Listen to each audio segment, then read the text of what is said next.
El Eclesiastés, querido Bruno.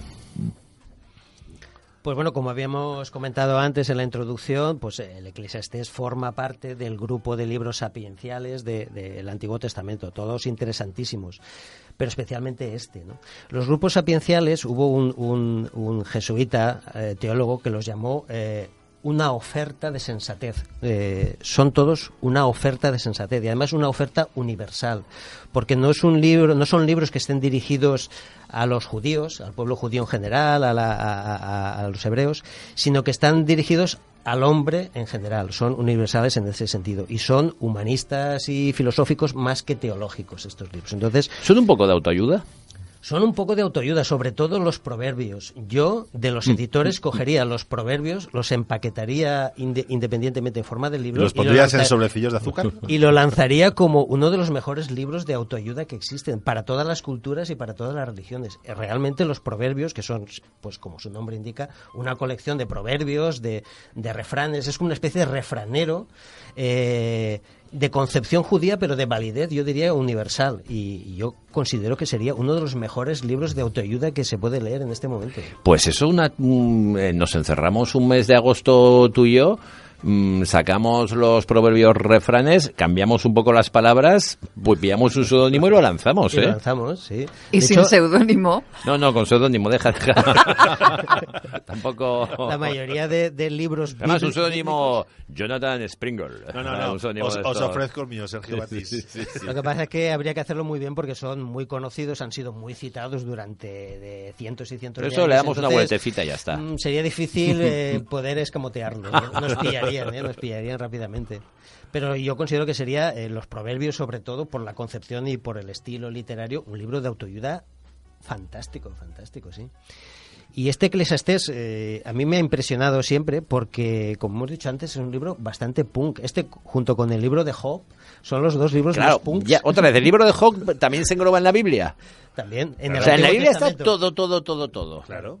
Como hemos dicho antes, la Biblia es un libro de libros y ha ido compactando en formato de un solo libro diferentes libros de diferentes épocas, de diferentes autores, de diferentes tradiciones y de diferentes momentos históricos de la evolución de esta cultura.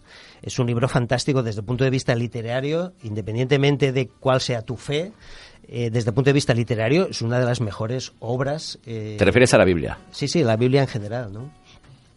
Y como hemos comentado antes, pues la Biblia agrupa los textos canónicos, los que considera la Iglesia especialmente inspirados por Dios. El resto, como hemos dicho antes, son libros importantes, los apócrifos, pero no están inspirados por Dios o no están totalmente inspirados por Dios, según consideran ellos, y no merecen estar dentro del conglomerado de libros canónicos, pero sí son libros muy importantes que se citan constantemente, que se estudian, que se leen y que forman parte de todo el corpus judío-cristiano. Vale. ¿Creéis que en la biblioteca secreta del Vaticano habrán libros que cuenten la verdad? Yo espero que sí. Pues, ahí de estos como en El nombre de la rosa, guardados y prohibidos, libros sobre el humor. En los sótanos del Vaticano debe ser maravilloso. Sí, todo porque lo que si lo que ahí enseñan ya es la leche, imagínate lo que nos enseñan. Sí. Por ejemplo, este libro, el Eclesiastés, yo siempre que lo he leído me ha sorprendido que sea un libro canónico, porque en realidad es un libro que ataca la ortodoxia judía. Creo que es tuyo, Bruno, pero no te preocupes. Estaba sonando ayer el móvil de Bruno. Pues yo creo que es lo que hablábamos antes del Antiguo Testamento. A mí es que me mola mucho. Antes, cuando me quedaba en casa, me gusta mucho ver las películas de Semana Santa. Sí. Me encanta. Y aquí la que sabe mucho es mi mujer, entonces me lo explica todo. Pero vamos a ver, cariño, pero no, vamos a ver. Este no era de esta época, pero este era de esta otra. Tú sabes que durante una temporada, hasta que tuve 30 y largos años, yo creía que Ben-Hur era un personaje de la Biblia. Sí, yo creía que Ben-Hur, igual pero que Moisés, Charlton Heston claro, sí que era de la Biblia. Efectivamente, claro. Y yo creía que Ben-Hur, hasta que por fin me enteré y dije, anda. A mí me molaba la de Sansón. Sí. Sansón y Dalila. Pero Sansón y Dalila sí que son de la Biblia, ¿no? Sí, esa es una de las que yo me leí. Y es una historia preciosa. Del Antiguo Testamento. Porque es que hay también... ¿Lo dices por lo del pelo? Sí. ¿Ahora que queremos ir a implantarnos? Hay también un grupo de libros del Antiguo Testamento que son los libros históricos que te cuentan toda la historia de Israel, ¿no? Te cuentan toda la historia bélica, porque eran un pueblo belicoso, conquistador, y tienen una historia también apasionante que se ha visto muchas veces en las películas. David y Goliat. Sí, por ejemplo, todas las historias Lo de los fariseos. Salomón, de David, claro, las luchas por conquistar los territorios de la actual Palestina. No, perdón, también vi en la Biblia, el rato que vi la película La Biblia de John Huston, el momento Sodoma-Gomorra, Claro. que es alucinante porque está el bueno, que no sé quién es, y llegan los sodomitas y tal, hechos unas locazas drag queen, tío, en la época, en la versión de Hollywood de lo que son los sodomitas. Todos súper pintados y con una especie de pelucas ahí diciendo, entregándonos a tus hijas que le vamos a hacer de todo, tío, Claro. Era tremendo, unos extras ahí todos con una pinta de enloquecidos, pero como si se hubieran tomado 7 tripis cada uno. Pero fíjate que luego eso, la justicia divina de la que hablamos... Vamos, achicharra a todos. Claro, es que es muy divina. De hecho, en la Dios peli, era muy... y de hecho en la peli es como una bomba atómica que dejan claro sobre Sodoma y Gomorra. ¡Bum! Bueno, Se ve el hongo luego vienen atómico. las explicaciones estas de JJ... no, ¿cómo se llama? JJ Benítez. De que si era una bomba atómica, de que si la alianza también era no sé qué... Pues eso. Bueno, Sí. Y luego que es un culebrón muy, muy brutal, Hombre, porque hombre. dejó al bebé en un cesto en el río Claro, y luego hombre, aparece y es hombre. el príncipe... el Eclesiastés. Pues sí, ahora que Sergio ha hablado, por ejemplo, de la justicia divina, pues, Sí. eso lo llaman los judíos el principio de retribución y es un principio teológico fundamental para Claro. ellos. Ellos dicen, Dios siempre acaba premiando a los buenos y castigando a los malos. Claro. Coelet, que es el autor del Eclesiastés. Coelet significa Eclesiastés en hebreo y más que un nombre propio es una función. Un Coelet era alguien que hablaba en las asambleas y que moderaba en las asambleas. Pero perdona, creo que es interesante poner sobre la mesa que los que somos católicos, las sociedades católicas, francesas, los latinos, tenemos esa forma de ser, de pedir perdón, de espiar los pecados, de tal, y sin embargo los sajones, los anglosajones, son más tienen otra percepción de la justicia, no son tan así. Es decir, para ellos tienen claro que, o sea, tú robas, luego pides perdón, no pasa nada, ellos no. Claro. Todo esto Claro, luteranos y es calvinistas, fundacional ¿no? Sí. en las sociedades y las diferencias que tenemos entre unos y otros. Entonces, ¿quién escribe el Eclesiastés? ¿El tal Coelet? El Eclesiastés lo escribe un sabio judío de nombre Coelet, aunque ya he dicho que Coelet más que un nombre propio es una función, es el que dirige la asamblea, el que habla en la asamblea, y se supone que era un sabio judío de clase media, un sabio judío letrado en influencias extranjeras, porque no solo hay, evidentemente es un sabio judío y bebe de la tradición judía, pero es un hombre que también conoce la tradición helenística. Claro, Palestina es un puente entre Egipto, Mesopotamia y cruzando el mar, Grecia, ¿no? Entonces, él bebe también de la tradición egipcia, de la tradición mesopotámica y de la tradición griega. Y basándose en todo esto, hace una crítica radical y brutal de muchos principios ortodoxos de tradición judía. Por eso a mí me ha extrañado siempre que este libro esté donde esté, ¿no? Y sobre todo critica el principio este de retribución, porque la experiencia de Coelet no es que los hombres buenos reciban premios y los malos castigos, sino todo lo contrario. Entonces él se plantea y trata de dinamitar este principio. Dice, no, esto no es así.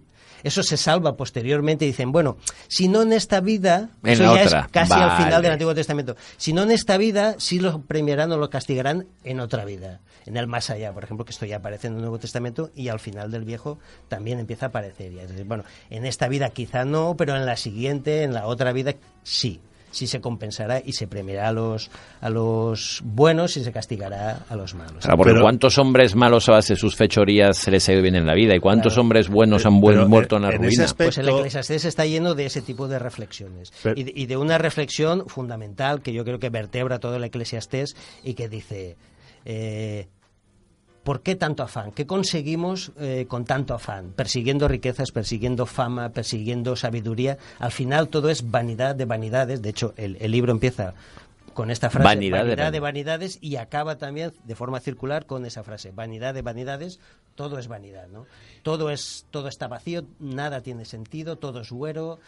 Entonces, ¿por qué afanarse tanto? Él dice, no hay que afanarse tanto, si al final todos morimos. La única recompensa son unas pequeñas migajitas de alegría, pequeñas migajitas de felicidad que Dios nos da, pero que realmente son muy poco comparado con todo lo que ofrecemos en nuestros afanes y tal. Entonces, invita a no afanarse tanto y a vivir un poco más la vida. Porque siempre se ha tachado este libro de un libro escéptico, incluso cínico, materialista, fatalista, tristón, pesimista, pero a la vez también es un libro vitalista. Él invita a vivir, invita a comer, a beber, a irte con tu mujer, porque en realidad dice que lo único que compensa de este valle de lágrimas son esos pequeños momentos de gozo, que son pocos, intensos, y que hay que aprovecharlos, sobre todo en la juventud, porque pronto llega la decrepitud, la muerte, la enfermedad, y todo esto ya se pierde. Entonces invita a vivir y a vivir intensamente, a pesar de que el tono general es un tono pesimista y escéptico. ¿A ti te gustaría mucho este libro, Ramón? Sí. ¿A ti te gustaría mucho? Fíjate lo que está diciendo, y volviendo a lo de en Estados Unidos, la religión sí que te invita a que cuantas más riquezas poseas y más trabajes, más abierto tienen las puertas del cielo, ¿no? Por lo legal. Por lo legal, por supuesto. En contra a lo que estamos diciendo aquí, que también es una actitud un tanto de izquierdas. Es decir, no hace falta tener tantas... Hay que vivir la vida. ¿Pero os gusta la mariscada o no? Hombre, claro, pero porque apoyas al sector laboral Sí, claro. de los marisqueros, que son trabajadores. Mira si es de izquierdas, que yo he hecho una lectura marxista de este pequeño texto, y yo creo que usa la dialéctica marxista. Él coge una tesis judía, plantea una antítesis propia, Sí. y genera una síntesis, que es el proceso dialéctico materialista, ¿no? Claro. La dinámica de pensamiento materialista. Pues yo creo que él la aplica ya a Van la Lettre, claro, porque esto es un texto del año 200 antes de Cristo, ¿no? Claro. Pero sí que la dinámica es un poco tesis, antítesis, síntesis. Claro. ¿no? Y la síntesis es esa, disfruta del momento. Claro, y hablando de la justicia divina, el Antiguo Testamento, lo que cambia realmente Jesucristo es un Dios vengativo y poderoso con un Dios bondadoso, que es lo que la diferencia entre el Antiguo y el Nuevo Testamento, ¿no? Y por eso toda la gente que se basa en el Antiguo Testamento, pues el Ku Klux Klan, los Son más judíos rancios, ortodoxos, ¿no? No, son muy rancios y son muy de Del ojo por ojo, diente por y diente, las digamos. mujeres no pueden llevar falda y tal y el Nuevo Testamento es una Más moderno. una Biblia no, claro, esa es la gran revolución de Jesucristo. El Evangelio, la base del Evangelio es el amor, claro. Claro. Y el Dios del Antiguo Testamento es un Dios justiciero. Claro, es un justiciero. esa es la gran revolución que trae Jesucristo, y por lo cual el Sanedrín se rasga las vestiduras diciendo, pero estás ahora cuestionando al Dios divino que nos tira un rayo y nos mata, Claro. ¿sabes? Pues antes que Jesús, 200 años antes, Coelet ya lo cuestionó en este pequeño texto. Recordemos que es un textito brevísimo, son 12 epígrafes, 5 o 6 hojitas de la Biblia y ya está. ¿Ah, sí? Pero muy intenso, muy poético, una mezcla. Es una especie de diario de reflexiones, de testamento vital, tiene alguna cosita de ensayo, de diatriba. O sea que básicamente lo que dices, vive la vida. Sé El mensaje hippie. final es ese. ¿Por qué afanarse tanto si al final te mueres? Se Claro. mueren los ricos, se mueren los pobres. Disfruta de esas migajillas, porque al final son migajillas que Dios te da, y vive la vida. Claro, porque al final nuestras vidas son los ríos que van a dar en el mar. Que Todo es el eso, morir. todo eso entendido, claro, en un contexto de cultura judía, porque claro, él es un judío, él es un sabio judío y tal. Pero bueno, este texto sirve un poco para demostrar también pues que dentro de la ortodoxia también había espíritu crítico y se permitía. De hecho, Sí. es un libro canónico. Sí, aquí dice se puede- mucho, caray, como me he enganchado, ¿eh? Hay veces que, es que con el mucho tengo problemas, me lo noto siempre. Tengo que cambiarlo por mola bastante porque o algo. alargas cada vez la Mucho, U. mucho. Mu, sí. mu. Sí, me engancho con el mucho, me lo noto. Que dice bastante, quería decir mucho, pero no me atrevo a decirlo, en favor de los católicos y de la religión. Sí, ya te digo, desde el Concilio de Trento, 1545, está admitido como texto canónico. Antes ya en la práctica se usaba mucho, se citaba mucho, pero no era canónico. Pero a partir de Trento es canónico, forma parte de la Biblia y es legal, digamos. Nos has traído frases del He traído Eclesiastés. frases del Eclesiastés. A ver qué os parecen, porque algunas son muy conocidas, todo el mundo las reconocería, pero no sabría decir de dónde vienen, pues son del Eclesiastés.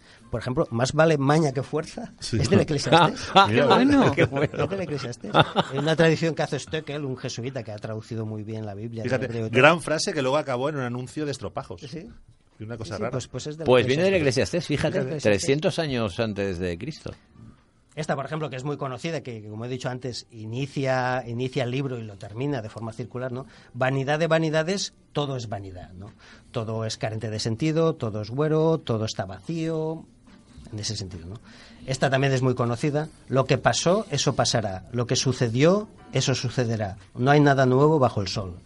No hay nada nuevo bajo el sol. Lo de Es no una hay frase nada conocidísima, nuevo bajo el pues sol. es del Eclesiastés, ¿no? Eclesiastés, capítulo 1, versículo 9. Capítulo 1, versículo 9. Me encanta eso. Pero eso también es un poco pusilánime, ¿no? Aceptar que lo que tenga que suceder sucederá sin hacer nada para cambiarlo. Bueno, o estoico. Bueno, Nosotros somos mocos en este gran planeta. Pusi estoico. Otra, por ejemplo, que también es muy conocida. Todo tiene su tiempo y sazón. Todas las tareas bajo el sol. Hay un tiempo para nacer y un tiempo para morir. Hay un tiempo para plantar y un tiempo para arrancar. Hay un tiempo para destruir y un tiempo para construir. Bueno, y sigue. Es el capítulo 3, versículos 1 a 8, Eso. ¿no? Esto de hay un tiempo para nacer y un tiempo para morir. A mí eso me suena a Blade Es muy Runner. conocido, es muy conocido. Es increíble. Sí. Una, por ejemplo, que dice, no hay nadie en el mundo tan honrado que haga el bien sin pecar nunca. Esta es Capítulo buena, ¿eh? 7. Pero versículo esa es 20. filosofía de sofá, ¿eh? Es como decir, Hombre, yo estaba diciendo que es un poco de autoayuda. no puedes ayudar. Pero es una gran Nunca verdad. ayudas a alguien desinteresadamente o sin conseguir algo a cambio, un beneficio. No quiero que pongas en duda el Eclesiastés, que va a ser a partir de ahora la No. guía que ilumine mi Sí, pensamiento. pero esto me suena a que por cada refrán cierto hay un contrarrefrán. Sí, Es decir, mira, hay una gente que me dice, más vale maña que maño. Claro, Sí. al que madruga Por Dios le ejemplo. ayuda. Sí. No por mucho madrugar amanece más De temprano, hecho, ¿no? de hecho, es una técnica, eso que acabas de comentar, una técnica que se usaba en la época que se llama versículo truncado o aforismo truncado, ¿no? Coges un refrán, una frase y le cambias un poco el sentido, la desmontas un poquito. En ese sentido lo llaman truncado, ¿no? Sí. Un proverbio truncado. Coges parte del proverbio, le cambias un poco el sentido, cambias una palabra y lo transformas en otra cosa. Eso lo hacía Coelet también, bueno, lo hacía muchísima gente Claro, en claro. la época, ¿no? De Es un Coelet truquillo. me dice un oyente que los Birds tienen una conocida canción. Mira, No lo Sí, sabía. bueno, y No hay nada nuevo bajo el sol también es una canción de los Beatles, o utilizan esa frase Claro, en una canción de, utilizan de esa John frase. Lennon, creo. Y ahora esta que se la dedico a Sergio, que acaba de Sí. dejar de beber. Bueno, tampoco hagamos de esto. momentáneamente. Tampoco hagamos de esto. no, es un tema importante. Y seguro que Pero tampoco me ha costado ha tanto. perdido parte de su alegría Sí. mítica ya. Eso sí.